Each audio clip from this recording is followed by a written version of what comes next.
إن الحمد لله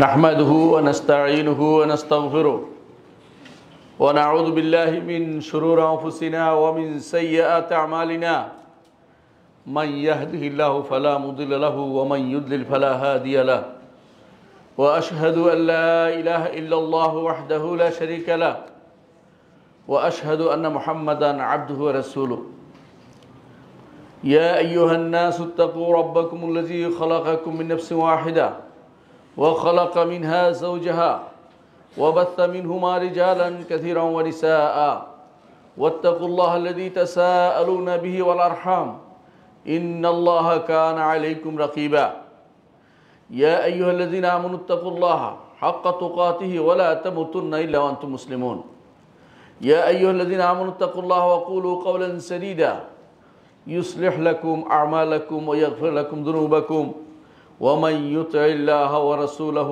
فقد فاز فوزا عظيما أما بعد فإن أصدق الحديث كتاب الله وخير الهدي هدي محمد صلى الله عليه وسلم وشر الأمور محدثاتها وكل محدثة بدعة وكل بدعة ضلالة وكل ضلالة في النار أيها الناس اتقوا الله فإن الله عز وجل فرض عليكم التقوى ورسوله صلى الله عليه وسلم أوصانا بالتقوى والتقوى وصية للأولين وللآخرين من الله عز وجل সম্মানিত মুসল্লিয়ান ইকরাম, আমি আমার নিজেকে এবং আপনাদেরকে সবাইকে আল্লাহ তাকওয়া অবলম্বন করার অনুরোধ জানাচ্ছি। আল্লাহ আমাদেরকে তাকওয়ার অধিকারী করে দিন।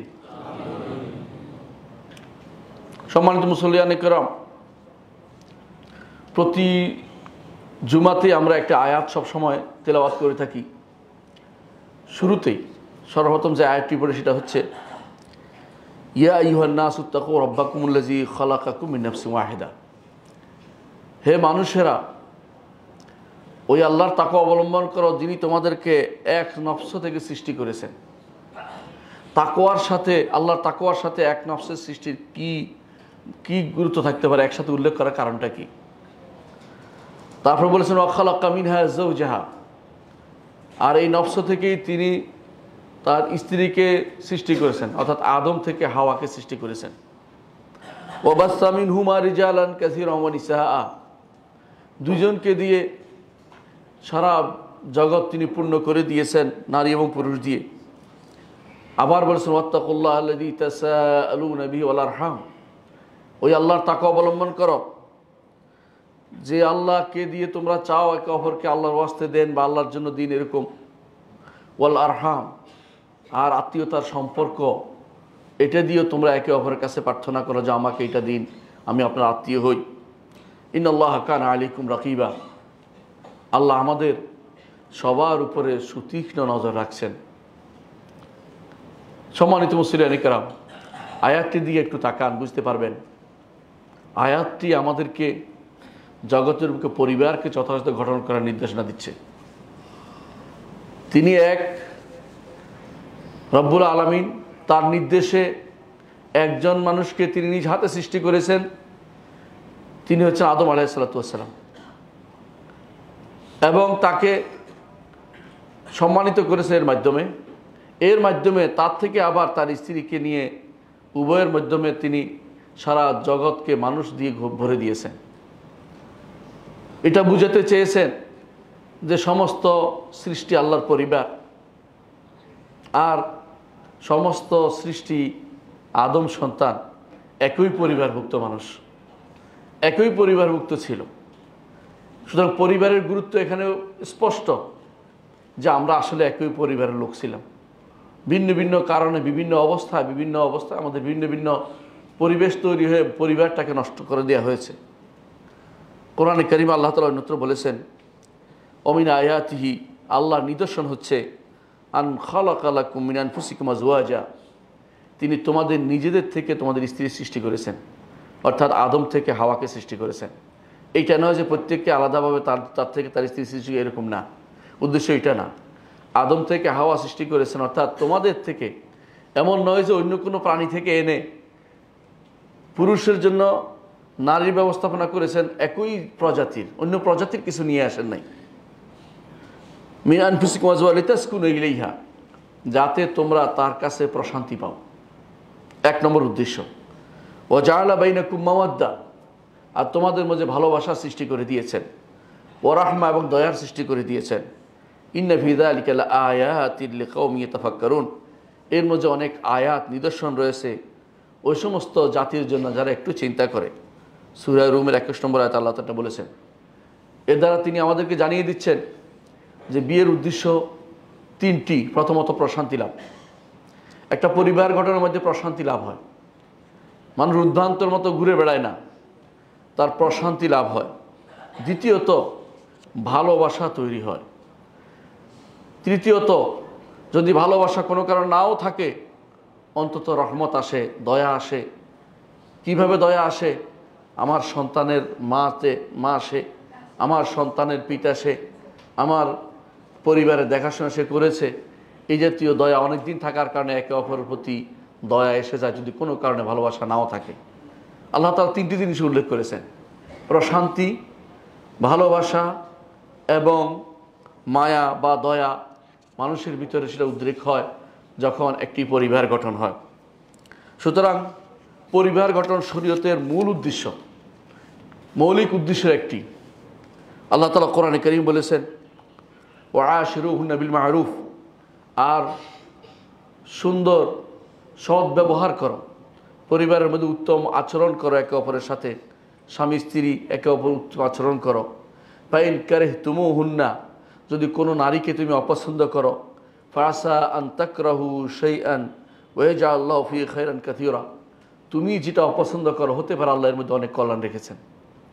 কিছুদিন অপছন্দ থাকলেও সন্তান সন্ততি হলে বা তার নারীর কোনো ভালো দিক এসে গেলে এরপরে আপনার ভালোবাসা এসে যেতে পারে।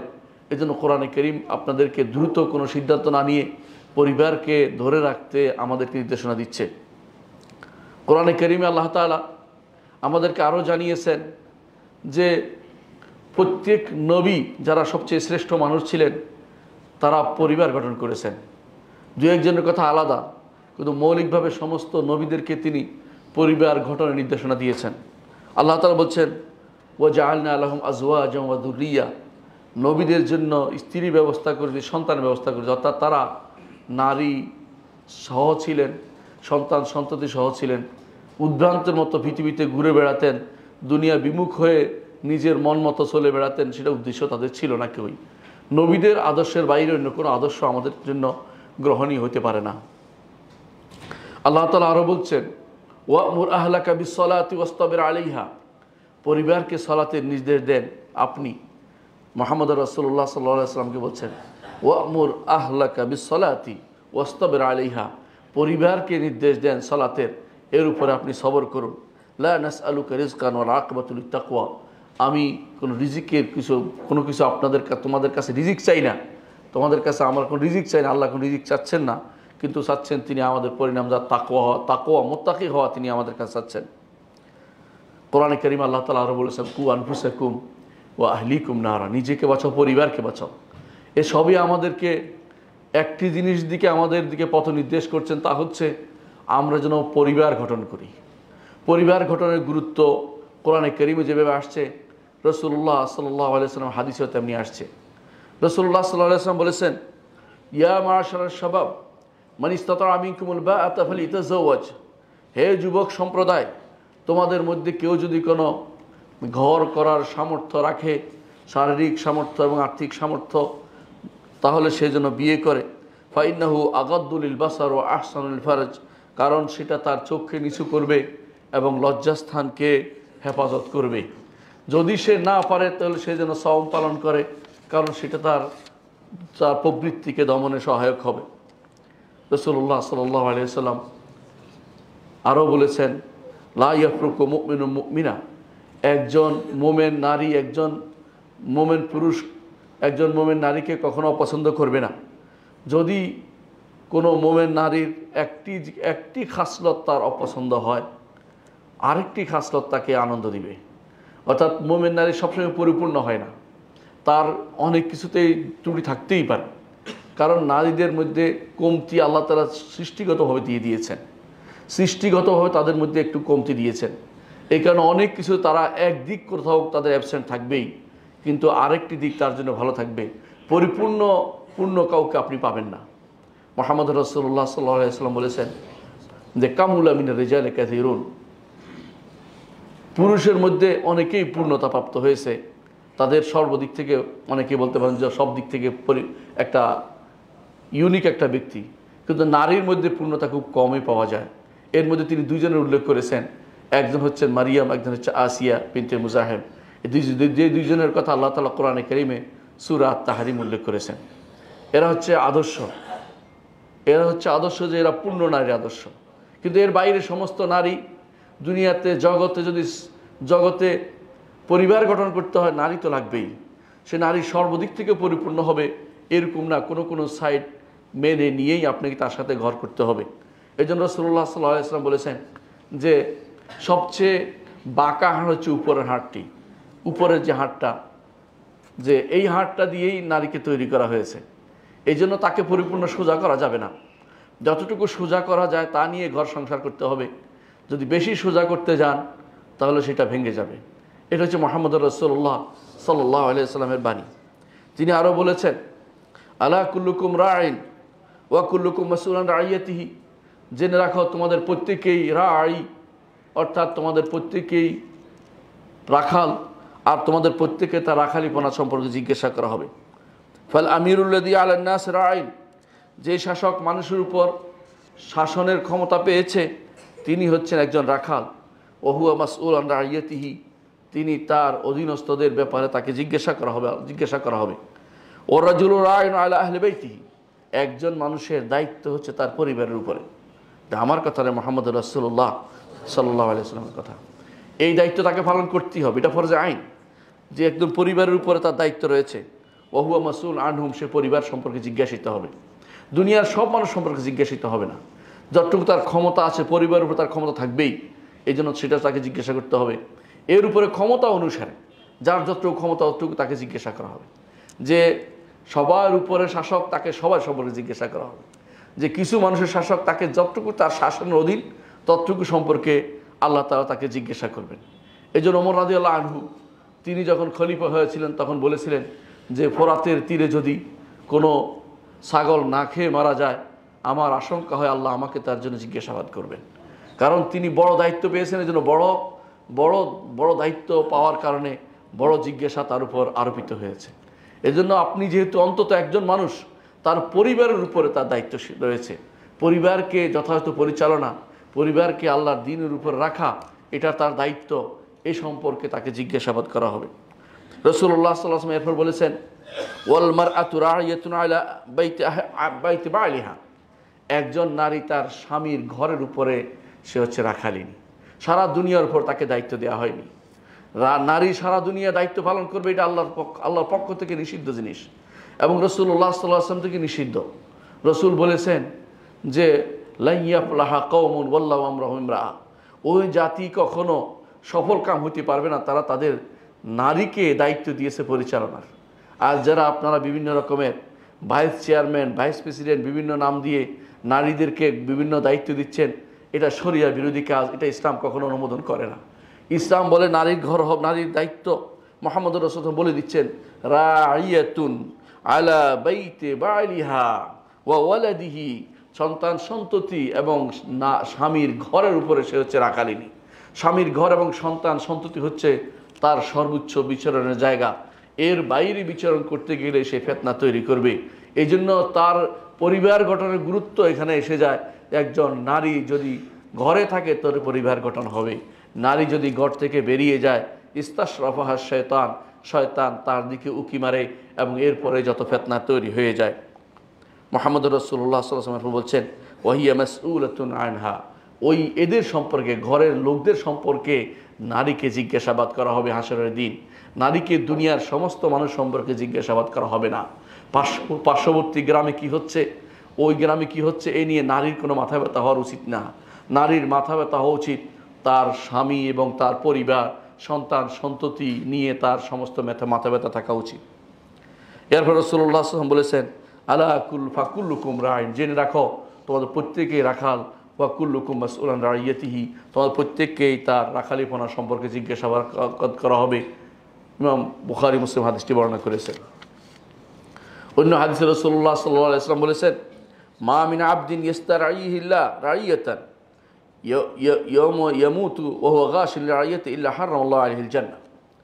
আল্লাহ তাআলা কাকে কোনো দায়িত্ব দিয়ে থাকেন, এই দায়িত্ব যদি কোনো কেউ যথাযথ পালন না করে, সেখানে ধোঁকাবাজি করে, তাহলে যেদিন সে মারা যাবে, তাহলে তার সে এই অবস্থায় যদি সে মারা যায় ধোঁকা ও দাববাজ অবস্থায় বা দায়িত্ব পালন না করে, এতক্ষণ দায়িত্বের কথা আমরা বলেছি, সেগুলো দায়িত্ব পালন না করে যে কেউ যে মারা যায়, রাসূলুল্লাহ সাল্লাল্লাহু আলাইহি ওয়াসাল্লাম বলেছেন তার জন্য জান্নাতকে হারাম করে দেওয়া হয়েছে। এই জন্য প্রত্যেকে দায়িত্ব নেওয়ার আগে চিন্তা ভাবনা করবেন, আমি কি এই দায়িত্ব পালন উপযুক্ত কিনা, আমি এই দায়িত্ব পালন করতে পারবো কিনা। এই দায়িত্ব পালন থেকে পালানোর জন্য, এই দায়িত্ব পালনের ভয়ে আবু হানিফা রাহমাতুল্লাহ আলাইহি তিনি প্রধান বিচারপতির পদ নিতে রাজি হননি। ইমাম শাফিঈ এই পদ নিতে রাজি হননি। ইমাম আরও অনেক ইমামরা তারা এই পদ নিতে রাজি হননি, কারণ তারা ভয় পেয়েছেন যে জান্নাতে যাওয়া আমার দরকার, দুনিয়ার কর্তৃত্ব চেয়ে জান্নাত আমার, জান্নাতের বিশাল বিশাল দুনিয়া, আমার 10টা দুনিয়া যেখানে পাবো সেখানে আমার কর্তৃত্ব করা দরকার। দুনিয়ার এত বড় দায়িত্ব নিয়ে আমার কোনো অহংকার করার প্রয়োজন নেই। যে নারী তার ঘরকে যথাযথ সামাল দিতে পেরেছে, তার জন্য জান্নাতের সুসংবাদ মুহাম্মদুর রাসূলুল্লাহ সাল্লাল্লাহু আলাইহি ওয়াসাল্লাম দিয়েছেন। তিনি বলেছেন, একজন নারী যদি কোনো তার স্বামীর কথা শুনে 5 ওয়াক্ত সালাত আদায় করে এবং সওম রাখে এবং নিজের লজ্জাস্থানে হেফাজত করে, তাকে বলা হবে কোন দরজা দিয়ে তুমি জান্নাতে প্রবেশ করবে। নারীর জান্নাতে যাওয়া যদি প্রয়োজন হয়, তাহলে এতটুকু তার যদি যথেষ্ট হয়, তাহলে বাইরে বের হবে কেন? কী জন্য তার এত বাইরে বের হতে হবে? কেন তাকে দুনিয়াকে মাতাল করতে হবে? দুনিয়ার সব কিছুকে কেন উজাড় করে মানুষকে কেন খুশি করতে হবে? তাকে স্বামীকে খুশি করার জন্য তাকে বলা হয়েছে, বাইরের কাউকে খুশি করার জন্য তাকে অনুমতি দেওয়া হয়নি। মুহাম্মদুর রাসূলুল্লাহ সাল্লাল্লাহু আলাইহি ওয়াসাল্লাম বলেছেন, এই স্ত্রী যদি আপনার ঘরে থাকে, তার যদি আপনি খরচ করলে কী লাভ, তা রাসূল বলে দিয়েছেন, ইজা আনফাকাল মুসলিমু নাফাকাতান আলা আহলিহি ওয়া হুয়া ইয়াহতাসিবুহা কানাত লাহু সাদাকা। একজন পুরুষ যদি নারীর জন্য, পরিবারের নারীর জন্য সে খরচ করে এবং আল্লাহর কাছে সওয়াবের আশা করে, সেটা তার জন্য সাদাকার সওয়াব হবে।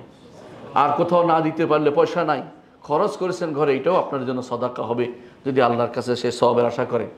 রাসূলুল্লাহ সাল্লাল্লাহু আলাইহি ওয়াসাল্লাম আরও বলেছেন, অফি বিদআ আহদিকুম সাদাকা, তোমাদের লজ্জাস্থানের মধ্যেও সাদাকা রয়েছে। একজন বলে উঠল, ইয়া রাসূলুল্লাহ, আমরা তো তার আমাদের প্রভৃতি প্রয়োজন পূরণের জন্য শুধুমাত্র সেখানে যাই। রাসূলুল্লাহ সাল্লাল্লাহু আলাইহি ওয়াসাল্লাম বললেন, হারামে ফেললে কি গুনাহ হবে না? রাসূল বললেন যে অবশ্যই গুনাহ হবে। মুহাম্মদুর রাসূলুল্লাহ সাল্লাল্লাহু আলাইহি ওয়াসাল্লাম বললেন যে হারামে ফেললে গুনাহ হবে না? সাহাবী বললেন যে অবশ্যই গুনাহ হবে। রাসূল বললেন তাহলে হালালে ফেললে অবশ্যই সেটা সওয়াব হবে। সুতরাং একজন মানুষ যদি তার পরিবারকে যথাযথভাবে তার অভাব পূরণ করে, সেটা তো তার সাদাকা রয়েছে। আয়েশা রাদিয়াল্লাহু আনহা রাসূলুল্লাহ সাল্লাল্লাহু আলাইহি ওয়াসাল্লাম সম্পর্কে জানাচ্ছেন, জিজ্ঞাসা করলেন রাসূলুল্লাহ সাল্লাল্লাহু আলাইহি ওয়াসাল্লাম, তাকে জিজ্ঞাসা করা হয়েছিল আয়েশা রাদিয়াল্লাহু আনহাকে, রাসূলুল্লাহ সাল্লাল্লাহু আলাইহি ওয়াসাল্লাম ঘরে কী করতেন? তখন আয়েশা রাদিয়াল্লাহু আনহা বললেন, রাসূল ঘরে এসে তার পরিবারের কাজগুলি করতেন, তারপর যখন সালাতে আজান হতো তখন তিনি বেরিয়ে পড়তেন, অর্থাৎ ঘরে তার পরিবারের কাজগুলি রাসূল করতেন। পরিবার গঠনের চেয়ে উত্তম আদর্শ আপনি আর কোথায় পাবেন? একজন মানুষ তার পরিবার গঠন করেছে, সাথে স্ত্রীকে সহযোগিতাও করেছে। মুহাম্মদুর রাসূলুল্লাহ সাল্লাল্লাহু আলাইহি ওয়াসাল্লাম তিনি একজন মানুষ কি ভালো হবে কি মন্দ হবে, ভালো কি মন্দ, তার সার্টিফিকেট নিতে বলেছেন তার স্ত্রীর কাছ থেকে। রাসূলুল্লাহ সাল্লাল্লাহু আলাইহি ওয়াসাল্লাম বলেছেন, খায়রুকুম লিআহলিহি, একজন মানুষের জন্য ওই মানুষ উত্তম বেশি যেই ব্যক্তি তার পরিবারের কাছে ভালো। আমি আমার পরিবারের কাছে ভালো। দুনিয়ার বুকে অনেক অভিযোগ দেখবেন স্বামী স্ত্রী একে অপরের বিরুদ্ধে, কিন্তু যখন স্বামী থাকে না বা স্ত্রী থাকে না, দেখবেন একে অপরের খুব প্রশংসা করছে। কারণ তারা বুঝতে পারে যে অভিযোগগুলো ছিল, তারা আরও উন্নয়ন চেয়েছে, হয়তো উন্নতি হতে পারে নাই, কিন্তু যেগুলো তারা পরে একে অপরের প্রতি যেগুলো তারা পেয়েছে সেগুলো কম নয়, তখন তারা একে অপরকে সেগুলো উল্লেখ করে থাকে। বিশেষ করে বাবা মাদের দেখবেন, দাদা দাদিদের দেখবেন, তারা একে অপরের কথা খুব উল্লেখ করছে। তারা বুঝতে পারছে যে নেয়ামতের মধ্যে তারা ছিল, সেটা পরিবারের নেয়ামত। এই নেয়ামত বিশাল নেয়ামত, এই নেয়ামত আল্লাহর পক্ষ থেকে মানব জাতির জন্য বড় ধরনের উপহার। রাসূলুল্লাহ সাল্লাল্লাহু আলাইহি ওয়াসাল্লাম এই জন্য বলেছেন, যেন পরিবার গঠনের গুরুত্ব দিয়ে বলেছেন, ইজা জাআকুম মান তারদাউনা দীনাহু ওয়া খুলুকাহু ফাযাওয়িজুহু ওয়া ইল্লা তাকুন ফিতনাতুন ফিল আরদি ওয়া ফাসাদুন আরিদ। তোমাদের কাছে যদি কারো চরিত্র এবং দিনদারি পছন্দনীয় হয় তার কাছে তোমরা বিয়ে দিয়ে দাও, নাহলে দুনিয়া ফিতনা ফাসাদে ভরে যাবে। ইমাম তিরমিজি হাদিসটি বর্ণনা করেছেন এবং শেখুল আলবানী হাদিসটিকে হাসান বলেছেন। সুতরাং একজন ইমানদারের দায়িত্ব হচ্ছে পরিবার গঠনের চেষ্টা করা, পরিবার গঠনের চেষ্টা করা। একটা বিয়ে একটা পরিবার গঠন করে, একটা বিয়ের মাধ্যমে সন্তান সন্ততি জন্ম লাভ করে, একটা বিয়ের মাধ্যমে আল্লাহর আনুগত্য সৃষ্টি হয়, একটা বিয়ের মাধ্যমে আল্লাহ তাআলার শরীয়তকে বাস্তবায়নের শুরু থেকে সমস্ত কর্মকাণ্ড শুরু হয়ে যায়। এই জন্য বিয়ের বিষয়টি খুবই গুরুত্বপূর্ণ, পরিবার গঠন করাটা খুবই গুরুত্বপূর্ণ। পাশ্চাত্যের লোকেরা যখন দেখেছে পরিবার গঠন করা তাদের জন্য কঠিন, তারা যখন পরিবার থেকে দূরে সরে গেছে, তারা চায় আমাদের দেশে যে পারিবারিক বন্ধন আছে এটাকে শিথিল করে দিতে, এটাকে নষ্ট করে দিতে। তারা কোনোভাবে চায় না, এই আনন্দ দেখতে চায় না, যে বিপদে আছে সে চায় সমস্ত মানুষ বিপদে পড়ুক। এই জন্য তারা চায় না আমাদের দেশে পারিবারিক বন্ধনটা টিকে থাকুক। এই জন্য তারা বিভিন্ন রকমের এজেন্ডা নিয়ে নামে। কখনো তারা নামে ট্রান্সজেন্ডার নিয়ে, কখনো তারা নামে তথাকথিত নারী বিয়ে, কখনো পুরুষে বিয়ে। নাউজুবিল্লাহ। আপনারা এই বলেন এগুলির মাধ্যমে কোনোদিন পরিবার গঠন হবে? এগুলি তো শুধুমাত্র ওই লোকরাই করতে পারে যাদের আখিরাতের কোনো ভয় নেই এবং যারা মনে করে অচিরেই পৃথিবীকে মানব শূন্য করে দিতে হবে। কারণ যদি এই অবস্থা চলতে থাকে, এই হারামের অবস্থা চলতে থাকে, আগামী 10 বছর পরে পৃথিবী মানব শূন্য হতে বেশি দেরি হবে না। কারণ কোনো মানুষ থাকবে না, বিয়ে শাদী থাকবে না, জীবজন্তুতে ভর্তি হয়ে যাবে, মানুষ বলতে কোনো কিছু থাকবে না। কারণ এগুলো তখন হাইওয়ানের চেয়ে নিকৃষ্ট হয়ে যাবে, জন্তুর চেয়ে নিকৃষ্ট হয়ে যাবে। এই জন্য যারা এগুলি ডাকে, যারা এগুলির দিকে মানুষকে আহ্বান করে, বুঝতে হবে এরা হচ্ছে সর্বনিকৃষ্ট জীব। কাফেরদের চেয়ে এরা খারাপ অবস্থা, কারণ কাফেরও তারা পরিবার গঠন করতে চায়, কিন্তু এরা আরও এর চেয়ে খারাপ, কারণ তারা হাইওয়ান, জন্তুর চেয়ে নিকৃষ্ট। হাইওয়ান জন্তু কিন্তু পরিবার গঠন করতে চায়, তাদের মধ্যেও পরিবার গঠনে আগ্রহ জন্মে। কিন্তু এই মানুষগুলো যারা এই বিভ্রান্তি, এই মানসিক বিকারগ্রস্ত, এই মানুষগুলো যখন মানুষের এই পৃথিবীতে বেশি সুবিধা পেয়ে যায়, বেশি সুযোগ পেয়ে যায়, তখন তারা সমস্ত মানুষকে সেরকম বানাতে চায়। আর এইটাকে তারা নাম দেয়, তারা এটা নাকি অধিকার। এটা কিসের অধিকার? এ তো রোগকে নিরাময় করতে হয়, রোগকে ঔষধ দিয়ে সেটাকে বাড়াতে হয় না। রোগকে নিরাময় করতে হলে যদি দেখা যায় কোনো সমাজে ক্যান্সার আছে, ক্যান্সারটাকে কোনো শরীরে ক্যান্সার থাকলে কেটে ফেলে দিতে হয়। এই জন্য যেখানে এটা দেখা যাবে সেখানে শরঈ দৃষ্টিকোণ থেকে যা হবে, সেই শরঈ দৃষ্টিকোণের বিচারে তার জন্য মৃত্যুদণ্ড হলে সেটা দিয়ে সেটাকে কমপ্লিট একেবারেই বন্ধ করে দিতে হবে। এই জাতীয় জিনিসের সমর্থন করার প্রশ্ন হচ্ছে ঈমানকে নষ্ট করা। কোনো ব্যক্তি এই জাতীয় কিছু সমর্থন করতে পারবে না। পরিবারকে নষ্টকারী কোনো কিছু সমর্থন করার অর্থ হচ্ছে আমি আমার ভবিষ্যৎ প্রজন্মকে ধ্বংস করে দিচ্ছি, আল্লাহর বিধানকে নষ্ট করে দিচ্ছি, আল্লাহর ইচ্ছার বিরুদ্ধে আমি চলছি, আল্লাহর শরীয়তকে লঙ্ঘন করে চলেছি। এই জন্য এই কাজগুলি থেকে আমাদের বিরত থাকতে হবে। সম্মানিত মুসল্লিয়ানে কেরাম, একটা পরিবার যেহেতু গঠন হবে, আর পরিবারের প্রধান করেছে শরীয়ত পুরুষকে কেন পরিবার প্রদান করা হয়েছে? কারণ পরিবারে একজন প্রধান লাগবেই। যদি সবাই কথা বলে সেই পরিবারে কোনোদিন শান্তি আসবে না। একজন অবশ্যই মাথা থাকতে হয়। যে কোনো বৈঠকও আপনি দেখবেন একসাথে 10 জন সবাই যদি কথা বলে কোনোদিন সিদ্ধান্ত আসতে পারবে না। একজনকে প্রধান মানতেই হয়। ইসলামী শরীয়ত এই জন্য পরিবারের মধ্যে একজনকে প্রদান করে দিয়েছেন। তিনি হচ্ছেন স্বামী, তিনি হচ্ছেন পিতা, তিনি হচ্ছেন পরিবারের পরিচালক, তাকে বলা হয় পুরুষ মানুষকে পরিবারের প্রধান করা হয়েছে। আল্লাহর পক্ষ থেকে স্পষ্ট ঘোষণা এসেছে, আর রিজালু কাওয়ামুনা আলান নিসা, পুরুষদেরকে নারীদের উপরে দায়িত্বশীল করেছে। বিমা ফাদ্দালাল্লাহু বা'দাহুম আলা বা'দ, সেই কারণে কেন করেছে? আল্লাহ শ্রেষ্ঠত্ব দিয়েছে পুরুষদেরকে নারীর উপরে। এটাকে বন্ধ করার কোনো উপায় নেই। দ্বিতীয়টা হারটা আসতেছে এটা কি? অবিমা আনফাকু মিন আমওয়ালিহিম, আর এই কারণে যে পুরুষরা নারীদের উপরে খরচ করে। এখন উল্টা বলতে পারে অনেকে, আমি তো আমার স্বামীর উপরে খরচ করি, কিন্তু প্রথম অংশ কি করবে? যেখানে বলা হয়েছে বিমা ফাদ্দালাল্লাহু বা'দাহুম আলা বা'দ, যে কোনো মূল্যে খরচ না করলেও স্বামীর মর্যাদা সব সময় উপরে রাখতে হবে। এটা আল্লাহর পক্ষ থেকে স্পষ্ট নির্দেশ। এই জন্য আপনারা জানেন আব্দুল্লাহ ইবনে মাসউদ রাদিয়াল্লাহু আনহু, আব্দুল্লাহ ইবনে মাসউদ তিনি খরচ করতে পারতেন না, তিনি বাজার তার কাছে টাকা ছিল না। তার স্ত্রী জায়নাব রাদিয়াল্লাহু আনহা তিনি বিভিন্নভাবে তিনি সংসার গুছিয়ে রাখতেন, তার ইয়াগুলো দেখতেন, প্রাণীগুলো দেখতেন, যেগুলো গৃহপালিত প্রাণীগুলো দেখাশোনা করতেন। এমনকি রসুল কাউকে আব্দুল্লাহ ইবনে মাসউদকে বলেন না যে তুমি কেন খরচ করতেছ না, বলে নাই। যদি খরচ করেও তাহলে নারী তার পরিবারের প্রতি এহসান দয়া দেখাচ্ছে। এমনকি যখন তিনি বাইরে খরচ করতেন, দান করতেন, তখন আব্দুল্লাহ ইবনে মাসউদ রাদিয়াল্লাহু আনহু বলেছিলেন যে তুমি যদি কোনো ঘরে খরচ করতে আমাদের বেশি সওয়াব হবে। জায়নাব রাদিয়াল্লাহু আনহা রসুলের কাছে গিয়ে প্রশ্ন করলেন যে আমি যদি ঘরে খরচ করি আমার স্বামী বলতে বেশি সওয়াব, রসুল বলছে হ্যাঁ এটা বেশি সওয়াব হবে। এটাতে বুঝাতে চাইলেন যে খরচ করলেই যে তুমি উপরে উঠে গেছো তা কিন্তু না, খরচ করার পরেও তোমার স্বামী তোমার উপরে কর্তৃত্ববান থাকবে, এটাই শরীয়তের নির্দেশনা। এটাকে কোনোভাবেই নিচু করে দেখার কোনো সুযোগ নেই। কিন্তু আমাদের সমাজে কিছু মানুষ আছে, বেশিরভাগ মানুষই যদি কোনো কারণে তার হাতে মেয়ের হাতে টাকার বস্তা উঠতে পারে, তখন মেয়ে তখন মনে করে যে স্বামী কেন, আমার তো একাই আমি যথেষ্ট হয়ে গেছি। এই জন্য স্ত্রীকে বুঝতে হবে, স্বামীর মর্যাদা সম্পর্কে তাকে জানতে হবে। আল্লাহ তাআলা এরপর বলছেন ফাসসালিহাতু কানিতাতুন হাফিজাতুন লিল গায়বি বিমা হাফিজাল্লাহ। আল্লাহ তাআলা নারীদের উপরে পুরুষের কর্তৃত্বশীল করেছেন পুরুষদেরকে। তারপর তো বলেছেন ফাসসালিহাতু কানিতাতুন, নেককার নারী কারা, কানিতাতুন তারা ইবাদতকারী, আল্লাহর ইবাদত আল্লাহর নির্দেশকে তারা প্রতিপালন করে। হাফিজাতুন লিল গায়বি বিমা হাফিজাল্লাহ, তার গায়েবের অজানা অবস্থায় কিছু ঘটতে সে দেয় না, নিজেকে হেফাজত করে। আল্লাহ তাকে হেফাজত করার নির্দেশনা দিয়েছেন, এই যে নিজেকে সম্পূর্ণরূপে সে হেফাজত করে, কোনোভাবেই সে নিজেকে অপমানিত করে না, নিজেকে সে কোনোভাবেই অন্যায় কাজে নিজেকে জড়িত করে না। তারপর আল্লাহ তাআলা বলছেন দ্বিতীয় আরেকটা গোষ্ঠী থাকবে সালেহাত কানিতা। এরা কারা? মুহাম্মদুর রাসূলুল্লাহ সাল্লাল্লাহু আলাইহি ওয়াসাল্লাম স্ত্রীরা সালেহাত কানিতাত।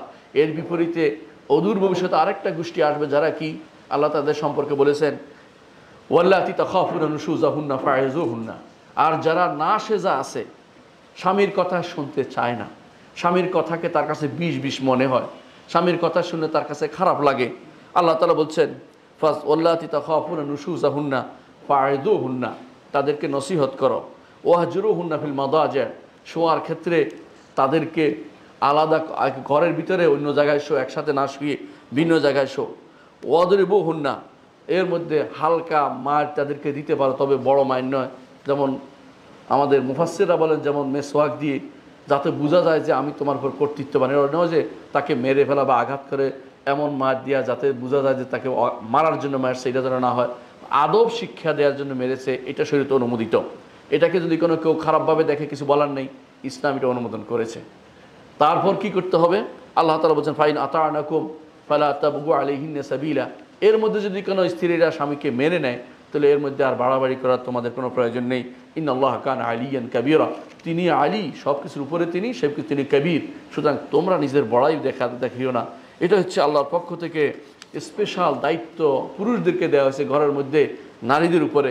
এটা যেমন দায়িত্ব, এটা ভালোবাসা, এটা দয়া, এই তিনটি জিনিসেই এই জায়গাতে একই থাকবে। একজন পুরুষ কখনো শুধু দায়িত্ব দেখাবে না, ক্ষমতা দেখাবে না, ক্ষমতাও দেখাবে, আবার ভালোবাসবে, আবার তাকে তার প্রতি দয়াও থাকবে। যে রাসূলুল্লাহ সাল্লাল্লাহু আলাইহি ওয়াসাল্লাম বিদায় হয়ে বলেছিলেন তোমরা নারীদেরকে আল্লাহর কালেমা দিয়ে হালাল করেছ, আল্লাহর কালেমা দিয়ে হালাল করেছ, এরা তোমাদের কাছে বন্দিনীর মতো, এরা কোথাও যেতে পারে না। এরা কারা? এরা ওই সমস্ত নারীরা যারা ভালো নারী, যারা বাইরে যেতে চায় না, এরা বন্দিনীর মতো জীবনযাপন করে, ঘরের চৌহদ্দির বাইরে তারা যাওয়া চিন্তা করে না। এই নারীরা, এদের সম্পর্কে রাসূলুল্লাহ সাল্লাল্লাহু আলাইহি ওয়াসাল্লাম বলেছেন যে এদের হক ইস্তাউসু বিন নিসায়ে খায়রান, এদের সম্পর্কে কল্যাণের সাথে তোমরা আচরণ করো এদের সাথে।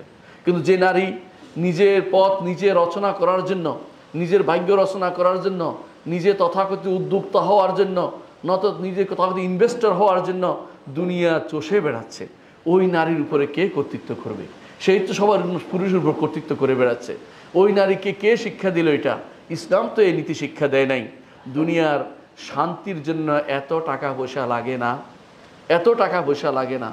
একে অপরের যদি একটা ঘর যদি এরকম হয় যেখানে স্বামী স্ত্রীর মধ্যে ভালোবাসা থাকে এবং স্বামী স্ত্রীর মধ্যে মহব্বত থাকে, সেখানে খাবার না থাকলেও মানুষ কিন্তু জীবনযাপন করে যেতে পারে। কিন্তু স্বামী স্ত্রীর মধ্যে ভালোবাসা নেই, অঢেল টাকার অধিকারী, দেখা গেল কিছুদিনের মধ্যেই তাদের মধ্যে বিচ্ছেদ হয়ে যাচ্ছে। শুধু একটা নয়, শত শত বিচ্ছেদের ঘটনা আজ দুনিয়া ভরে যাচ্ছে। এই বিচ্ছেদগুলি কেন হয়? এই বিচ্ছেদগুলি এই জন্য হয়, শান্তি কোথায় আছে তা খুঁজে পাচ্ছে না। অনেকে মনে করে অর্থের মধ্যে শান্তি আছে। অর্থের মধ্যে আসলে শান্তি নেই। অর্থের মধ্যে শান্তি থাকলে ফেরাউনের ঘরে তো অর্থ ছিল, তার স্ত্রী কেন শান্তি পায় নাই? কারণ দিনদারি ছিল না ফেরাউনের জন্য। এই জন্য রাসূলুল্লাহ সাল্লাল্লাহু আলাইহি ওয়াসাল্লাম বলেছিলেন, ফাজফার বেজাতিদ দিন তারবিয়াতি ইয়ামিনুক, দিনদারিকে প্রাধান্য দাও, তোমার ডান হাতে মাটি লাগুক। কারণ দিনদারি ছাড়া কোনো পরিবার টিকে থাকতে পারে না। এই জন্য একটা পরিবার সবসময় কিভাবে গড়ে ওঠে এবং কিভাবে টিকে থাকে, এটা আমাদেরকে শেখা দরকার রয়েছে। পরিবার ঘটনার আগে আমাদেরকে জানতে হবে পরিবার নষ্ট করাটা কার উদ্দেশ্য। পরিবার নষ্ট করা দুই শ্রেণী পরিবারকে নষ্ট করে। এক হচ্ছে শায়াতিন আল ইনস, শয়তান পরিবার নষ্ট করা খুব পছন্দ করে, সবচেয়ে বেশি পছন্দ করে। শয়তানের কাছে সবচেয়ে বেশি পছন্দ করে। আপনারা জানেন রাসূলুল্লাহ সাল্লাল্লাহু আলাইহি ওয়াসাল্লাম হাদিসে বর্ণিত, জাবির ইবনে আব্দুল্লাহ রাদিয়াল্লাহু বর্ণিত, তিনি বলেন যে ইবলিস তার আরশ রাখে পানির উপরে তার আরশটা রাখে। আরশ বুঝেন, বিশাল চৌকের মধ্যে বসে আছে পানির মধ্যে। এই জন্য অনেকেই স্বপ্নে দেখে পানির মধ্যে একজন বসে আছে, এরপরে ওলি আল্লাহ হবে, আসলে সে তো ইবলিসকে এসে দেখছে আরশের উপরে। এরপর কেউ বলে খিজিরে দেখছি, কেউ বলে এ অমুককে দেখছি, আসলে সে দেখছে ইবলিসকে। ইবলিসের কাজ হচ্ছে বিশাল আরশ নিয়ে বসে মানুষকে বিভ্রান্ত করা। জাবির ইবনে আব্দুল্লাহ রাদিয়াল্লাহু রাসূলুল্লাহ সাল্লাল্লাহু আলাইহি ওয়াসাল্লাম বলেছেন, ইবলিস পানির উপরে তার আরশ রাখে, তারপর তার বাহিনীকে বিভিন্ন জায়গায় পাঠায়। তার মধ্যে যে বেশি মানুষকে পথভ্রষ্ট করতে পারে, ফিতনায় ফেলতে পারে, তাকে সবচেয়ে কাছে জায়গা দেয়। অর্থাৎ সে রাজার একান্ত ব্যক্তিতে পরিণত হয়। ইবলিসের একান্ত দোসরে পরিণত হয়। রাসূলুল্লাহ সাল্লাল্লাহু আলাইহি ওয়াসাল্লাম বলেছেন, তাদের মধ্যে একজন এসে বলে আমি এই কাজ করেছি, ইবলিস তাতে খুশি হয় না, কিছুই করো নাই। আরেকজন এসে বলে আমি তার মধ্যে আর তার স্ত্রীর মধ্যে লেগেছিলাম, যতক্ষণ পর্যন্ত না তালাক হয়ে গেছে, ডিভোর্স হয়ে গেছে, ততক্ষণ পর্যন্ত লেগেছিলাম। তখন ইবলিস বলে যে তুমি আমার কাছে বসো, তুমি ভালো কাজটাই করতে পেরেছো, তুমি আসল কাজ করেছো। ইবলিসের কাজ হচ্ছে পরিবার ভঙ্গন করা, ইবলিসের কাজ। এটা হলো জিন শয়তানের কাজ হচ্ছে ইবলিস। এটার মাধ্যমে তারা জিন শয়তানের সবার পিতা হচ্ছে ইবলিস, জিন শয়তানদের। আর তার বড় কাজ হচ্ছে আমাদের পরিবার যেন কোনোভাবে টিকে থাকতে না পারে, এই প্রচেষ্টা সে সবসময় চালিয়ে যায়। তিলকে তাল করে ফেলে, ছোট একটা জিনিসকে বড় করতে করতে বিশাল করে তোলে, এর মাধ্যমে সে পরিবারকে নষ্ট করে দেয়। পরিবার নষ্ট হলে কি সমস্যা? পরিবার নষ্ট হলে বংশ বিস্তার হবে না। আল্লাহর যে উদ্দেশ্য, ওয়াস্তা'মারাকুম ফিহা, জমিনের মধ্যে আমাদের একটা উদ্দেশ্য হচ্ছে দুনিয়ার মধ্যে পাঠানো, দুনিয়াকে আবাদ করা, সেই উদ্দেশ্য ব্যাহত হবে। আর দ্বিতীয় হচ্ছে সন্ততি ভালো তারবিয়ত পাবে না। ভালো তারবিয়ত পাবে না। যখন দেখবে যে পরিবার ধ্বংস, একে অপরের প্রতি বিতৃষ্ণা আসবে এবং কি করবে, একে অপরে মাদকতা আসক্ত হয়ে যাবে সন্তানরা। তারা পিতামাতার অবস্থা দেখে তারা নিজেরাও ভিন্ন রকমের চিন্তাভাবনা করবে, এরকম অবস্থা তখন তৈরি হয়ে যায়। তৃতীয়ত, যখন পরিবার ধ্বংস হয়ে যায় তখন জিনা ব্যভিচার বেড়ে যাবে। মানুষের জৈবিক চাহিদা তো বন্ধ হবে না, সেটা তখন পূরণ করার জন্য জিনা ব্যভিচার তখন সারা দুনিয়া ভরপুর হয়ে যাবে। চতুর্থ যে সমস্যা তৈরি হবে তা হচ্ছে পরস্পরের মধ্যে ঘৃণা তৈরি হবে। অর্থাৎ স্বামী স্ত্রীর মধ্যে যেমন ঘৃণা হবে, সন্তান সন্ততি পিতামাতার প্রতি ঘৃণার ভাব বিচরণ করবে। একে অপরকে তারা কেন এটা করলো, এই কারণে অনেকেই পিতামাতা ঘৃণা করতে আরম্ভ করবে। পঞ্চম যেটা হবে সেটা হচ্ছে মানুষের মধ্যে শুধু পরিবারের ভিতর না, বাইরেও একে অপরের শত্রুতা তৈরি হয়ে যাবে। আর কি হবে? ষষ্ঠ যেটা হয় সেটা হচ্ছে যে একজনের কারণে পুরো এলাকা নষ্ট হবে, একজনের দেখা দেখি আরেকজনের মধ্যে সেটা এই সংক্রামক ব্যাধি সারা দুনিয়াতে ছড়িয়ে পড়বে। ও তালাক দিছে, কিছু হয় না, আমিও দিব, অথবা অমুকে এটা দিছে, অমুকে ঘর থেকে বেরিয়ে গেছে, আমিও করব, এই জাতীয় জিনিস। শয়তান আমাদের মধ্যে এটাই চায়। জিন শয়তান যেমন আমাদের ক্ষতিগ্রস্ত করছে, পরিবার নষ্ট করতে চায়, মানব শয়তানগুলো আমাদের পরিবারকে নষ্ট করতে চায়। এই মানব শয়তানগুলো আমাদের পরিবার নষ্ট করার জন্য ইন্টারন্যাশনালি বিভিন্ন রকমের তারা বিভিন্ন মোতামার করেছে, বিভিন্ন সেমিনার করেছে, সিম্পোজিয়াম করেছে। এমনকি ইন্টারন্যাশনালি বিভিন্ন জিনিস আমাদের দেশের মতো দুর্বল দেশগুলি পর্যন্ত ওই সমস্ত বিভিন্ন প্রটোকলে দস্তখত করে চলে এসেছে। সিডাও একটা জিনিস এদের মধ্যে, সিডাওর মতো নিকৃষ্ট কোনো কিছু, কোনো প্রটোকল আর দুনিয়া থাকতে পারে না। এর চেয়ে সবচেয়ে নিকৃষ্টতম সিডাও, এটা বাস্তবায়নের জন্য দস্তখত করে আসছে অনেকেই। আসে এখন সারা দুনিয়াতে চাচ্ছে যে কোনো মূল্যে যেন এইটা সিডাও যেন বাস্তবায়ন করার জন্য তারা একটা মাঠে নেমে পড়েছে। এর মধ্যে কি আছে? নারী পুরুষ সমতা দিবে, নারীকে পুরুষ কিছু বলতে পারবে না, নারীকে কোনো এটা করতে পারবে না, নারীকে ওইটা করতে পারবে না। নারীর প্রতি অতি সহানুভূতি যখন দেখায় তখন সেটা সীমা লঙ্ঘন করে যায়। কারণ সহানুভূতি দেখাতে হলে শরীয়তকে আল্লাহ দিয়েছেন, শরীয়তের চেয়ে বেশি সহানুভূতি যে ব্যক্তি দিবে, আল্লাহর চেয়ে তার সৃষ্টির প্রতি যে ব্যক্তি বেশি দয়া দেখাতে যাবে, বুঝতে হবে এখানে কোনো না কোনো সমস্যা রয়েছে। আমাদের সমাজে প্রচলিত আছে যে মায়ের থেকে বেশি যদি কেউ কাউকে সন্তানকে বেশি ভালোবাসার দাবি করে, তাহলে বুঝতে হবে সে কিন্তু রাক্ষসী, অর্থাৎ সে ভালো মানুষ নয়। রাক্ষসী শব্দটা যদি ভালো না আমরা জানি, কিন্তু বোঝার জন্য বলছি সে ভালো মানুষ নয়। আল্লাহর চেয়ে আল্লাহর পরিবার হচ্ছে আমরা সবাই, মানুষ পুরুষ মহিলা সবাই আল্লাহর পরিবার, সমস্ত মানুষ আল্লাহর চেয়ে বেশি ভালোবাসে। আল্লাহর চেয়ে সবচেয়ে বেশি উত্তম কেউ দিতে পারে, উত্তম কোনো বিধান দিতে পারে, এই কথা মনে করলে সেই ব্যক্তি আর ঈমানদার থাকে না। আল্লাহ তাআলা কোরআনে কারীম বলেছেন আফা হুকমাল জাহিলিয়াতি ইয়াবগুন ওয়া মান আহসানু মিনাল্লাহি হুকমান লিকাওমিন ইউকিনুন। তারা কি জাহিলি, তারা কি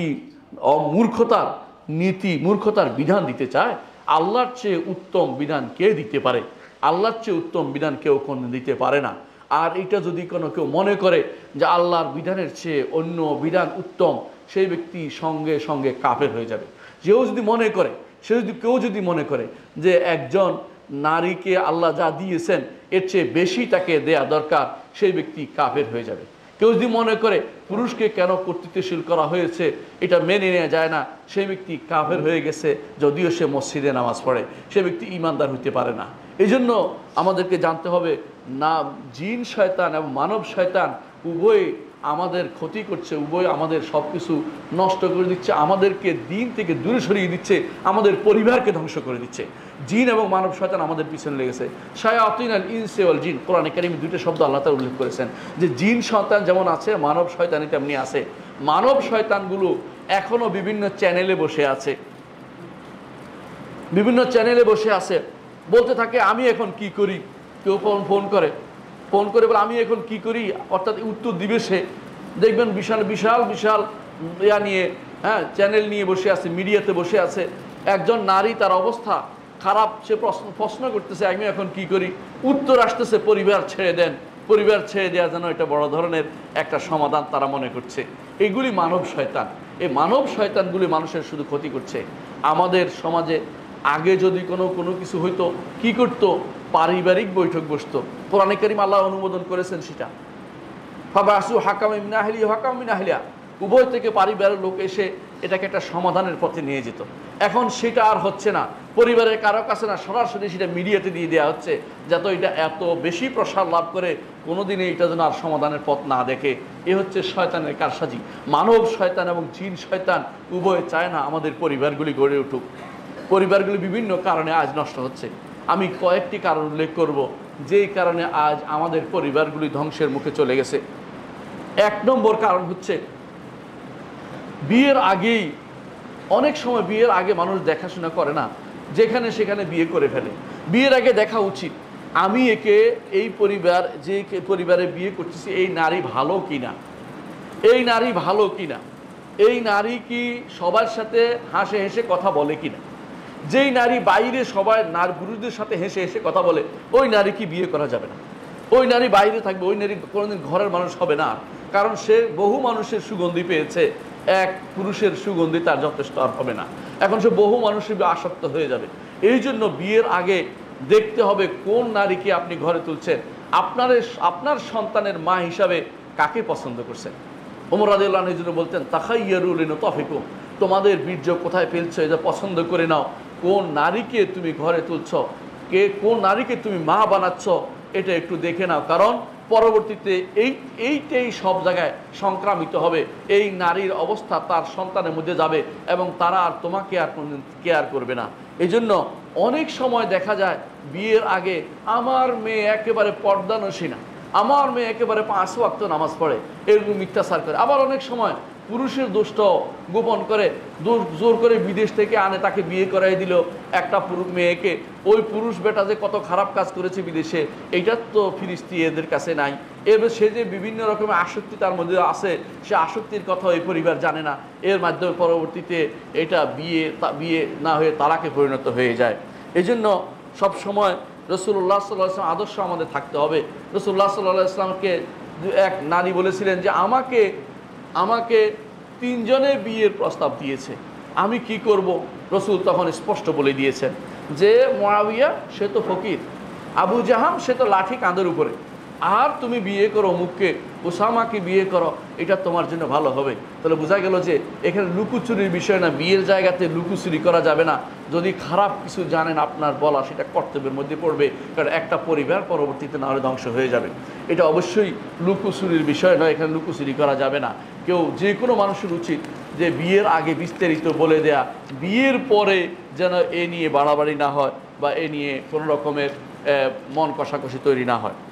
দ্বিতীয় যে কারণে আজ আমাদের পরিবারগুলো ধ্বংস হচ্ছে, বিয়ে নষ্ট হয়ে যাচ্ছে, তা হচ্ছে যে উভয়ের মধ্যে, স্বামী স্ত্রীর মধ্যে দিনদারিতে বিশাল পার্থক্য হয়ে যাচ্ছে।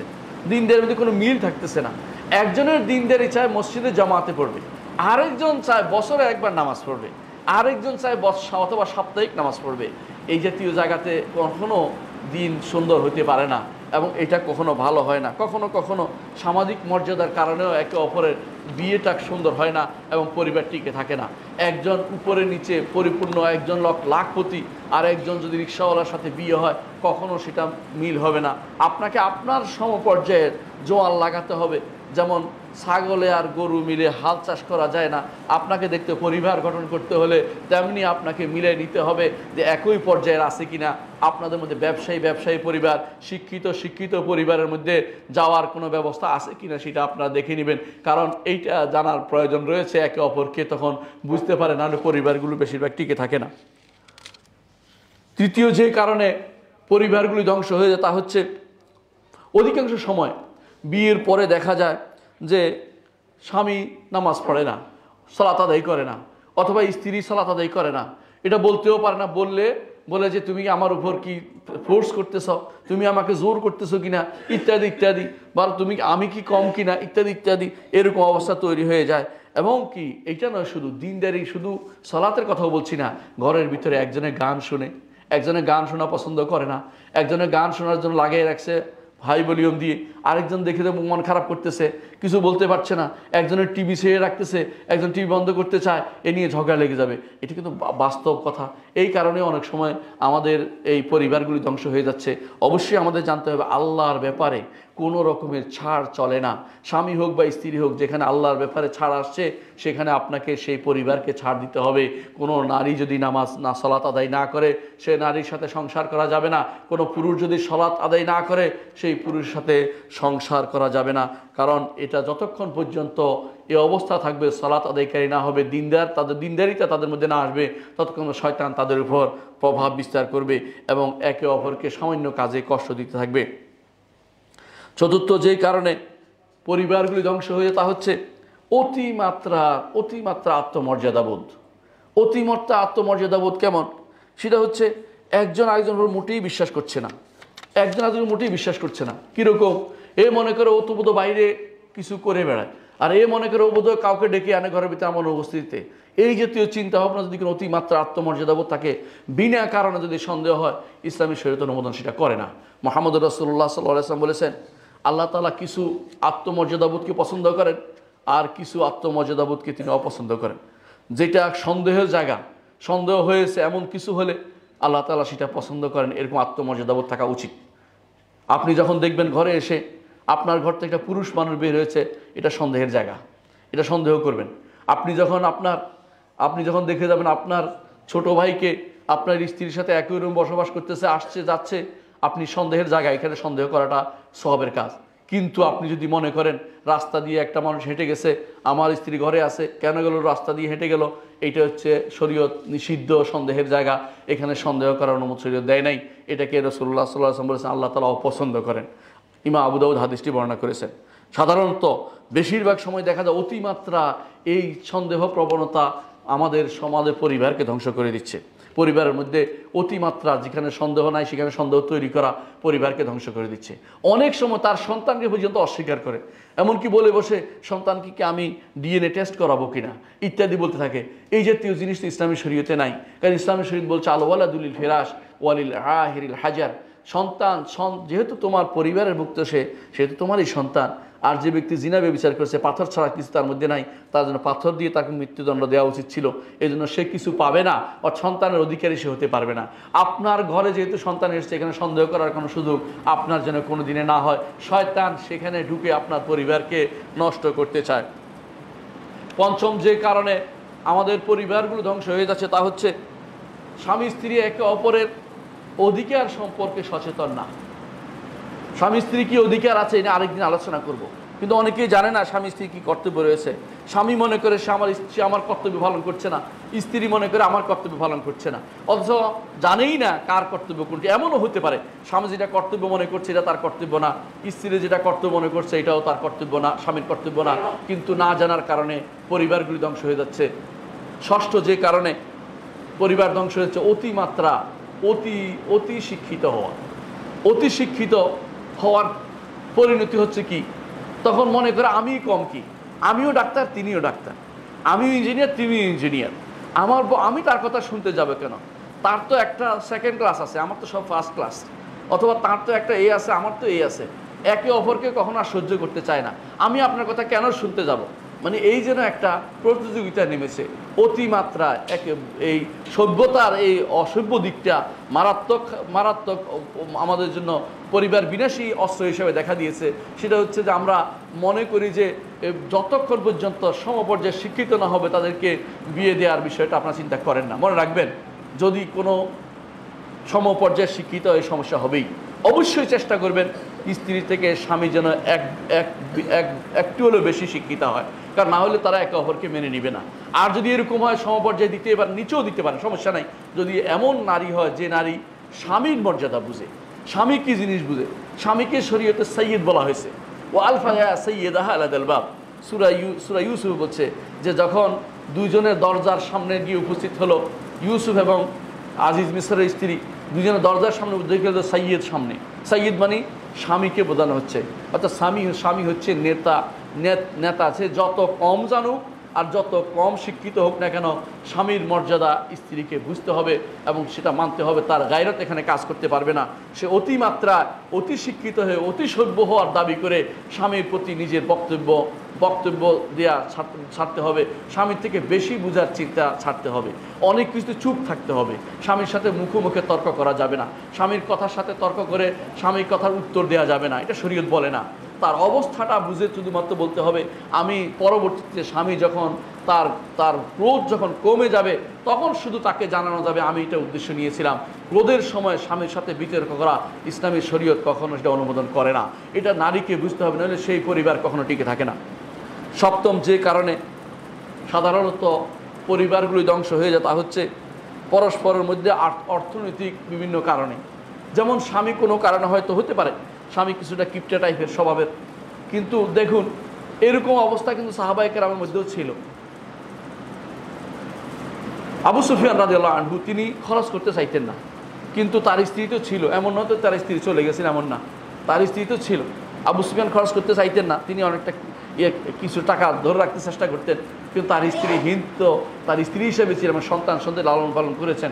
এইভাবেই কেউ যদি কোনো ভিন্ন স্বভাবেরও হয় স্ত্রীর উচিত সেটাকে মেনে নেয়া। কিন্তু বেশিরভাগ সময় কেন খরচ করে না, কেন আমি যা চাই তা দেয় না, আমি কিনতে গেলে সেটা কেনে না, আমি বলতে গেলে সেটা কিনে না, আমি অনেক দিন ধরে বলে আসছি করে না, এই জাতীয় অভিযোগ দেয়া নারীরা কোনোদিন ঘর সংসার করতে পারে না। কারণ শেষ পর্যন্ত এর মধ্যে তৃতীয় আরেকটা অনুযোগ আসে। আরেকজন বলে আপনার স্বামী যে কিপটা, আরেকজন এসে বললো যে আপনি কেন এত কষ্ট করে আছেন, তখন এত বের হওয়ার পথ তৈরি হয়ে যায়, এর মাধ্যমে ঘর সংসার নষ্ট হয়ে যায়। অথচ আল্লাহ তাআলা কোরআনে কারীম বলেছেন লিয়ুনফিক যু সাআতিন মিন সাআতি, একজন মানুষের সামর্থ্য অনুসারে যেন খরচ করে।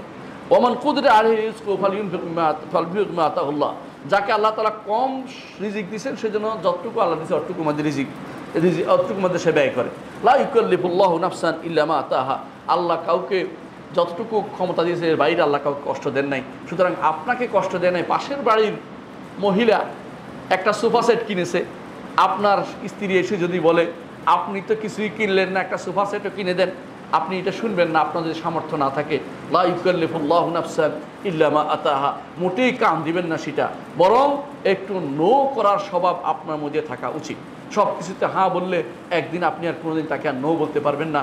তখন এই স্ট্যাটাস বজায়ের জন্য হারামের দিকে আপনি হাত বাড়াবেন, হারাম খাইতে চেষ্টা করবেন, হারামকে আপনি প্রশ্রয় দিবেন। কারণ এখন ঘরে আর মর্যাদা রক্ষা করা যাচ্ছে না, স্ত্রীর কাছে নিজে ছোট হয়ে যাচ্ছে না। ছোট হবেন না, আপনি বলবেন যে শরীয়ত আমাকে এটাই দিয়েছে, তুমি এই অবস্থায় থাকতে পারলে থাকো, তাহলে তুমি চলে যেতে পারো। মুহাম্মদ রাসূলুল্লাহ সাল্লাল্লাহু আলাইহি ওয়াসাল্লাম তার অবস্থা টাকা পয়সা যখন ছিল না, তখন আল্লাহ তাআলা আয়াত নাজিল করলেন। কোরআনে কারিমে সূরা আহজাবে এসেছে যে হে নবী স্ত্রীরা, আমার নবীর এই অবস্থা দেখে যদি তোমরা থাকতে চাও তাহলে ভালো, তোমাদের জন্য জান্নাত রয়েছে। আর যদি তোমরা মনে করি এই অবস্থায় থাকবো না, পয়সাওয়ালার কাছে চলে যাবো, তাহলে তোমরা চলে যাও। ফাতা আলাইনা উমাত্তিউকুন্না ওয়া উসাররিহুকুন্না সারাহান জামিলা, আসো তোমাদেরকে বিদায় করে দেবো, তোমরা যেখানে ইচ্ছে সেখানে চলে যাও। তাহলে বোঝা গেল অর্থনৈতিক একটা কারণও থাকতে পারে বিয়ের মধ্যে, কিন্তু ওই নারী সবচেয়ে উত্তম যে নারী স্বামীর অর্থনৈতিক অবস্থাকে মূল্যায়ন করে এবং সেটাকে সম্মান করে চলে। আর যদি স্ত্রীর সম্পদ থাকে কখনো সে পেয়ে যায়, শরীয়ত বলে সে তার স্বামীর জন্য সেটা খরচ করতে পারে। আল্লাহ তাআলা বলছেন ফাইন তুবনা লাকুম আন শাইইন মিনহু নাফসান ফাকুলু হানিয়াম মারিয়া, নারী যদি কোনো তার সম্পদকে স্বামীকে ভালোবেসে দান করে সেটা সে খেতে পারবে, কোনো সমস্যা নেই। কিন্তু এইটাকে কেউ যদি কোনো আমার আত্মমর্যাদায় বাদে নিব না, আবার খরচও করব না, তা আবার তার সাথে সম্পর্কও রাখবো না, এটা সবচেয়ে খারাপ জিনিস। নারীর জন্য খারাপ, স্ত্রীর জন্য সেটা খারাপ। অষ্টম যে কারণে আমাদের পরিবারগুলো ধ্বংস হয়ে যাচ্ছে তা হচ্ছে যে অনেকে আছে মায়ের খেদমত আর স্ত্রীর খেদমতের মধ্যে পার্থক্য করতে পারতেছে না। মায়ের হক এবং স্ত্রীর হক আদায় করার ক্ষেত্রে তাদের মধ্যে কোনো রকম মিল করতে পারতেছে না। এখন কখনো স্ত্রীকে প্রাধান্য দিচ্ছে, কখনো মাকে প্রাধান্য দিচ্ছে, কিন্তু তাকে তার বোঝা উচিত প্রত্যেকে তার স্থানে রেখে তার জন্য খরচ করা উচিত, প্রত্যেকে তার স্থানে রেখে তার যতটুকু প্রাপ্তি সতটুকু দেওয়া উচিত। এর মাধ্যমে পরিবার টিকে থাকতে পারে। বিশেষ করে যখন আপনি দেখবেন যে আপনি স্ত্রীকেই ক্ষমতা দিচ্ছেন পরিবারের চালানোর জন্য, তখন তিনি আপনার মায়ের উপর জুলুম করতেছে। আবার যখন দেখবেন মাকে ক্ষমতা দিয়ে দিচ্ছেন, তিনি আপনার স্ত্রীর উপর জুলুম করতেছে। এগুলিও পরিবার নষ্ট করার একটা কারণ। নবম যে কারণে পরিবার নষ্ট হয়ে তা হচ্ছে ঘরের কথা বাইরে বলে দেয়া। ঘরের কথা বাইরে বসে বসে গল্প করে বলছেন। এখন 3 নম্বর শয়তান ঢুকেছে সেখানে। এই শয়তান এখন সারা দুনিয়া করবে আপনার এই গল্প, কারণ সারা দুনিয়া করে ফেলে। আপনি হয়তো একজনের কাছে বলেছেন, বিকেলবেলা দেখবেন যে সারা গ্রাম হয়ে গেছে, এবং দেখবেন যে এরপরে কিছুক্ষণ পরে মিডিয়াতে চলে আসছে, হয়তো কেউ ফেসবুকে দিয়ে দিয়েছে।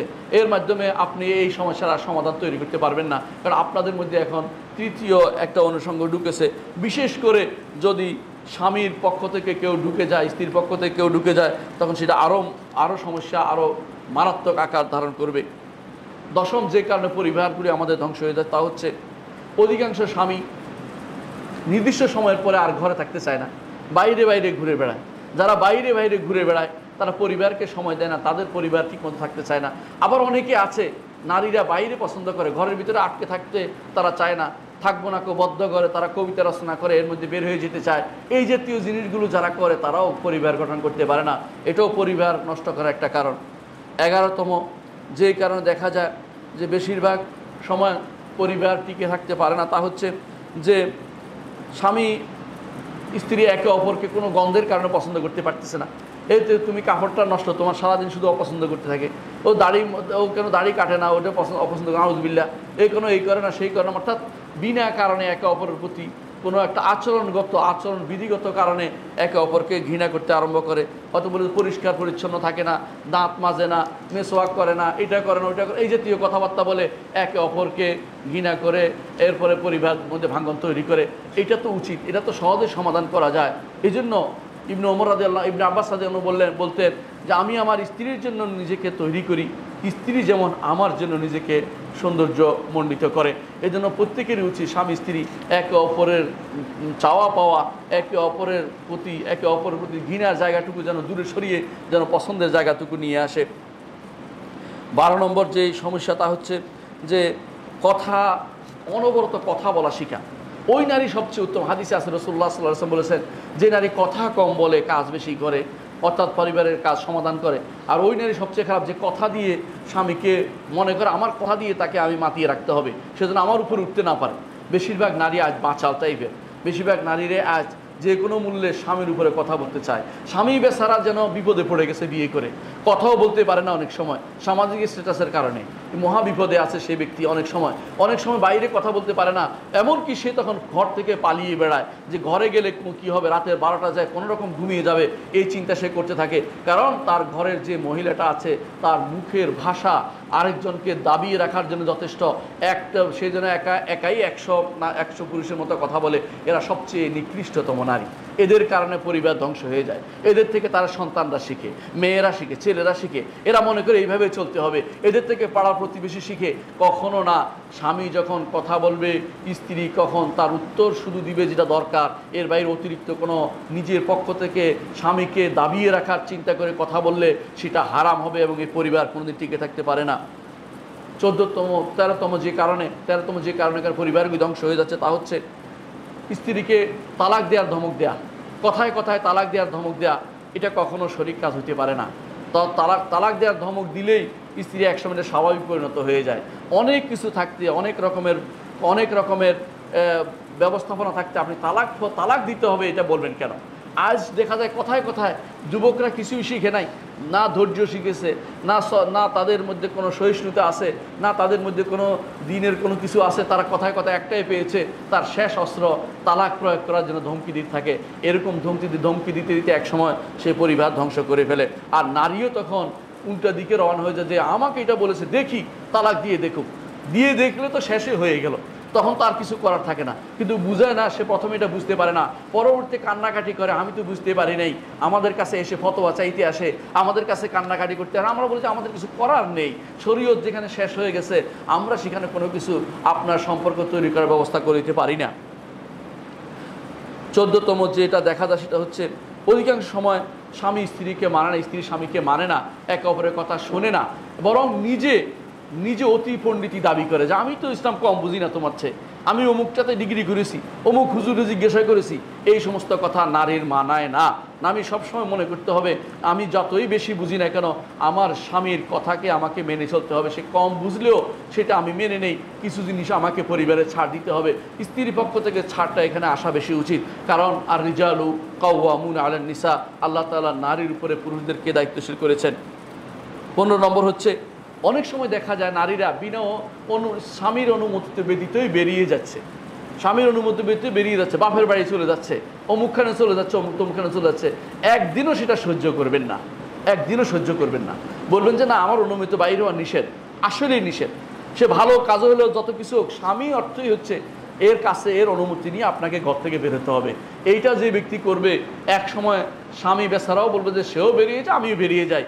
পরিবার তখন আর টিকে থাকার কষ্টে থাকবে না, ভিন্ন অবস্থায় তৈরি হয়ে যাবে। 15 নম্বর অনেক সময় দেখা যায় যে এই সমস্ত বিশাল বাক্সের ভিতরে যে পার্শ্ববর্তী যে সমস্ত রাষ্ট্রগুলো থেকে যে সমস্ত ফিল্মগুলি ছাড়ে, অথবা যে সমস্ত মুসালসাল, যে সমস্ত ধারাবাহিক নাটকগুলি ছাড়ে, এগুলি আপনার পরিবারকে ধ্বংস করে। ওখানে দেখানো হচ্ছে কিভাবে 2 নম্বরই করবে, কিভাবে জিনাবে বিচার করবে, আরেকজনের বউ কিভাবে নিয়ে যাবে, ওই পদ্ধতি শেখানো হচ্ছে। আর এগুলি আপনার ঘরে থাকলে আপনার স্ত্রী অনেক কিছু এখান থেকে শিখবে, আপনার মেয়ে শিখবে, আপনার ছেলে শিখবে। হারাম কাজের এগুলি যেন প্রদর্শনী ব্যবস্থা করা হচ্ছে। মনে রাখবেন এটা কখনো ইমানদার কখনো মেনে নিতে পারে না। তার পরিবারকে ধ্বংসের অস্ত্র হচ্ছে এই জিনিসটা ঘরের মধ্যে থাকা। দয়া করে ঘর থেকে এই বাক্সটা বের করে ফেলে দিবেন। আর এই বাক্সের সাথে সাথে হাতের মধ্যে মুঠো ফোনটা, এটার মধ্যে যত বেশি সম্ভব তত বেশি ঢুকিয়ে দিবেন, এরকম যেন না হয়, বরং এটা যেন বন্ধ করার ব্যবস্থা থাকে। হারাম জিনিস যেন না আসে, তাদেরকে সেই তারবিয়া দিনিয়ে দিতে হবে যে তোমার এখানে হারাম কোনো ছবি আসলে সঙ্গে সঙ্গে ডিলিট করে দিবে। হারাম কিছু দিয়ে তাকানো তোমার জন্য জায়েজ নাই, হারাম কোনো কবিতা পড়া জায়েজ নাই, হারাম কোনো গান শোনা জায়েজ নাই, হারাম কোনো নাটক দেখা জায়েজ নাই। এগুলি যেন তারা বন্ধ করে দেয়। 17তম যেটা দেখা সেটা হচ্ছে যে আমরা আমাদের নারীদেরকে আদর্শ হিসেবে দেখাতে পারি নাই। আমাদের নারীদেরকে আদর্শ হিসেবে দেখাতে পারি নাই। আদর্শ কাকে আদর্শ বানাবে সেটা আমরা দেখাতে পারি নাই। আমাদের মেয়েরা আদর্শ হয় মাকে দেখে, মা যে খারাপ হয়ে আছে না মেয়েরাও খারাপ হয়ে যাচ্ছে, কিন্তু আমাদের আদর্শ হওয়া উচিত রাসূলুল্লাহ সাল্লাল্লাহু আলাইহি ওয়াসাল্লাম স্ত্রীরা, তাদেরকে দেখে আমাদেরকে শেখা উচিত। উম্মাহাতুল মুমিনিন এবং আনসার মহিলা এদেরকে দেখে শেখা উচিত। আমরা আদর্শ তৈরি করতে পারি না নারীদের জন্য, অথবা পুরুষের জন্য আদর্শ তৈরি হয় না, পুরুষও আদর্শ কাকে মানবে সেটা মেনে নিতে পারে নাই। এই জন্য আমাদের পরিবারগুলো আজ ধ্বংস হয়ে যাচ্ছে। 18 নম্বর হচ্ছে অনেক সময় দেখা যায় পরিবারের মধ্যে একজন এসে আপনার স্ত্রীর প্রশংসা করতে আরম্ভ করে দিয়েছে। ওইটা হচ্ছে সবচেয়ে বড় শয়তান। ওইটা আপনার স্ত্রী বলবে আপনাকে তো অনেক যুবতী দেখা যাচ্ছে, ওই তো শুরু হয়ে গেছে শয়তানি। এরটুকুর মধ্যে থেকে বাকিটা শয়তানি শুরু হয়ে যাবে। মনে রাখবেন, এইটুকু কথা বলার সুযোগ করে দিবেন না। যেই ব্যক্তি এরকম আপনার সামনে কোনোদিন কথা বলেছে ওকে জীবনে কোনোদিন আপনার ঘরে ঢুকতে দিবেন না। বলবেন যে হচ্ছে শয়তানের বড় দোসর, মানব শয়তান রূপী সে এসে আমার ঘর ধ্বংস করার জন্য সে বিভিন্ন রকম পদ্ধতি আবিষ্কার করেছে। 20 নম্বর যেটা বড় করে এনেছে সেটা হচ্ছে নারীকে কাজের মধ্যে লাগিয়ে দেয়া। নারীকে বাইরের কাজে লাগিয়ে দেওয়ার অর্থ হচ্ছে নারীকে আপনি পরিবার ধ্বংস করার একটা পথ আবিষ্কার করেছেন। তখন আর পরিবার থাকবে না, কারণ সে বাইরের আনন্দ পেয়ে গেছে। এখন ঘরে সে চোখ তার বড় হয়ে গেছে, চোখকে আর ঘরে রাখতে পারবেন না। একটা অন্যায় যদি একবার হয়ে যায় তখন অন্যায়টা স্বাভাবিক হয়ে যায়। এখন সে বাইরে আশেপাশে যারা তার সাথে কাজ করে তাদের সুগন্ধিতে সে মতোয়ারা, আপনার সুগন্ধি তার কাছে ভালো লাগবে না। এই জন্য নারীকে বাইরে কাজ করতে পারতপক্ষে দেয়া যায় হবে না। হ্যাঁ, কোনো নারী যদি তার কিছু খাবার নেই, তার চলার কিছু নাই, সেটা আলাদা কথা, কাজ করবে। কিন্তু যেই ব্যক্তি কারো স্ত্রী হয়েছে, যে নারী কারো স্ত্রী হয়েছে, তার উচিত তার স্ত্রীকে ঘরে রাখা, যা আছে তা দিয়ে তাকে ঘরে থাকার মতো ব্যবস্থা করে দেয়া। তাকে বলা উচিত যে আমার যা আছে তা শুনে তোমাকে চলতে হবে। বাইরে কাজ করার তোমার যে পরিবেশ নাই, সেই পরিবেশ না থাকা পরিবেশে তোমাকে যা অর্থ হচ্ছে ঘরকে ধ্বংস করে দেয়া। 20 নম্বর যে কারণে আপনার পরিবার ধ্বংস হয়ে যায় তা হচ্ছে নারীর হাতে তালাকের সুযোগ তুলে দেয়া। নারীর হাতে তালাকের সুযোগ তুলে দেয় কারা? বিয়ের সময় আপনাকে নপুংসক বানানো হয়েছে। বিয়ের সময় 18 নম্বর ক্লজে লিখে দেওয়া হচ্ছে নারী কি না স্বামী কি স্ত্রীকে তালাকের ক্ষমতা দিয়েছে কিনা। তালাকের ক্ষমতা আপনি কেন দিবেন, কী জন্য দিবেন? এটা তো দেওয়ার কোনো সুযোগ নেই। যদি দেন কোনো কারণ দিতে বাধ্য হন, তার থেকে আবার লিখিত নেবেন যে ফেরত নিলাম। কারণ এটাও আপনি এটা দেওয়ার অর্থ হচ্ছে তাকে বিপদে ফেলা। সে কথায় কথায় কিছু না হলে যে তালাক নিয়ে আসবে, এরপরে হুজুরের কাছে হুজুর আমি তো বুঝতে পারি নাই, আমাকে 3 জনে 4 জনে গিয়ে আমার মা বাপে বুঝাইছে, আমার অমুকে বুঝাইছে তমুকে বোঝানোর কারণে আমি তো তালাক নিতে চলে গেছি, এখন তো আমি ঘর সংসার করতে চাই। কারণ যখন দেখে যে বিবাহী তালাকপ্রাপ্ত নারীকে কেউ তো বিয়ে করে না, তখন তার ঘর সংসার করার প্রতি আগ্রহ জাগে, কিন্তু সুযোগ তো সে নিজেই নষ্ট করে দিয়েছে। এই জন্য নারীর হাতে তালাকের সুযোগ তুলে দেয়া, তালাকে তফবিদের ব্যবস্থা করে দেয়া, এটাই আমাদের পরিবারকে ধ্বংস করার একটা বড় ধরনের হাতিয়ার। সবশেষে বলবো, সবশেষে যেটা হচ্ছে সেটা হচ্ছে আমরা দিন বলতে অর্থাৎ 20 নম্বর সেটা হচ্ছে বা যেটা না হলে যেটা আমাদের সমাজের মধ্যে সবচেয়ে বড় সমস্যা তৈরি করে, সেটা হচ্ছে আমরা পরিবার কেন্দ্রিক কোনো শিক্ষা আমাদের সন্তানকে দিচ্ছি না। পরিবার কেন্দ্রিক শিক্ষা, পরিবার কিভাবে গঠন করতে হবে, বিয়ে শাদীর মাসআলা আমরা জানাই না, তালাকের মাসলা আমরা শিখি না, নিজেও শিখি না, সন্তানদেরকেও শিখাই না। আমরা শরীয়ত থেকে দূরে সরে গেছি। শরীয়ত যদি না মানতে আমরা যেন অনেকে খুশি থাকি। আমাদের ইউনিভার্সিটিগুলোতে কত শরীয়তের কোনো মাসআলা নাই। আপনারা আশ্চর্য হবেন যে ইউনিভার্সিটিগুলোতে কোনো কুল্লিয়াতু শরিয়া নাই, অর্থাৎ শরিয়া নামক কোনো ফ্যাকাল্টি থাকতে নাই, কোনো ফেকা নাই, কোনো অসুল নাই, কোনো শরী কাদা নাই, কোনো কিছু নাই। ইসলাম যেখানে শিখতে হবে, এই ইউনিভার্সিটিগুলোতে আমাদের এমন জিনিস শিক্ষা দিচ্ছে শুধু দুনিয়ার দুনিয়া দুনিয়ার দুনিয়া। এই ইউনিভার্সিটিকে আমাদেরকে দিন শিখার কোনো পথ আমাদেরকে দেখাচ্ছে না। আমরা সন্তানদেরকে আমরা নিজেরাও শিখি নাই, সন্তানদেরকে দিনও শিখাতে পারি নাই। এই কারণে আমরা পরিবারগুলো রক্ষা করতে পারছি না। আকুলু কাউলি হাদা ওয়াস্তাগফিরুল্লাহ লি ওয়া লাকুম ওয়া লিসাইরিল মুসলিমিন ফাস্তাগফিরু ইন্নাহু হুয়াল গাফুরুর রহিম।